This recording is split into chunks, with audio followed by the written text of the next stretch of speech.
Hello, my name is Carrie Young, and I'm going to be rereading the impact speech that I gave in court about a month ago to James Peter Thomas, the man who abused me while working for CALFIRE. I'm going to read it in the tense that I read it in court that day. I'd only briefly met Mr. Thomas before, December 2nd, 2020. While giving me a hug, he reached under my large sweatshirt and pulled on my nipples. It happened so fast. He then commented on them and spoke inappropriately about his immediate family, daughter's wife, for the rest of the day. That was just the beginning of my nightmare. The day ended with him leaving his number on my desk, hoping I'd call.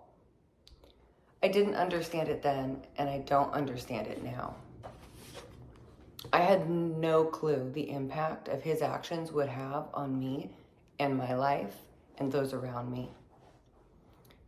You trespassed on my body.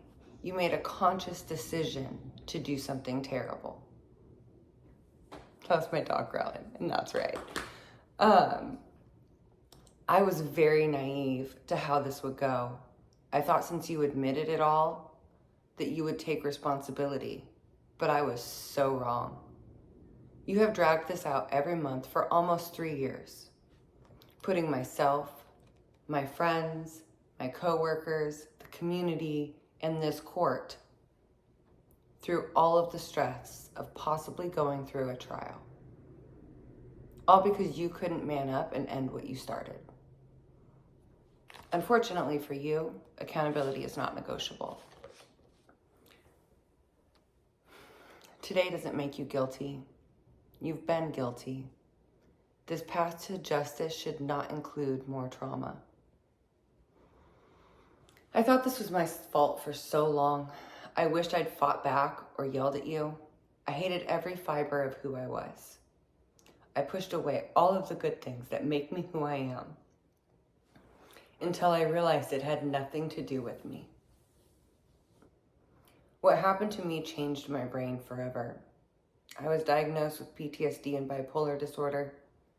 We as a society understand cruelty on a physical level, but often cannot comprehend an emotional cruelty.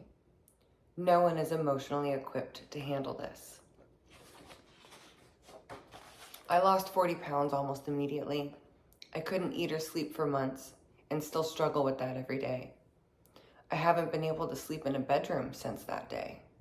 For months I was sleeping with protection, my gun. I lost my ability to cultivate and hold on to meaningful, healthy relationships. I had no sense of self-worth or self-love anymore. I made decisions with no care of the consequences because I didn't want to live. I was hoping I wouldn't live. It was all too much. Not only did I lose relationships with those I loved, but I lost the ability to be a good mother to my son. He's almost 19. He was 16 at the time. I lost my car and even my home. My credit took a dive, making it extremely hard to find a new apartment. I have been couch surfing and living in a truck for almost actually a year now at this point. I'm still not okay.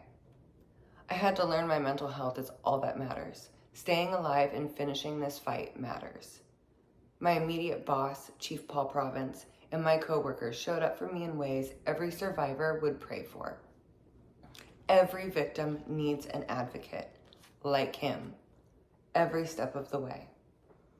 Those men were an example and are an example of doing what is right, not just what is right for them. None of these men had a clue how to handle this.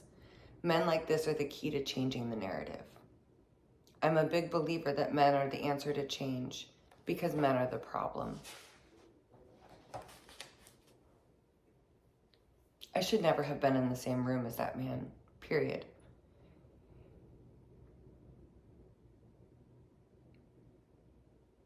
It's time claims made by women were taken seriously in the workplace, especially if that workplace is a government-run agency based around keeping others safe, like CALFIRE is. Consent is not the absence of a no, but the presence of a yes. It's not a gray area. It's plainly black and white.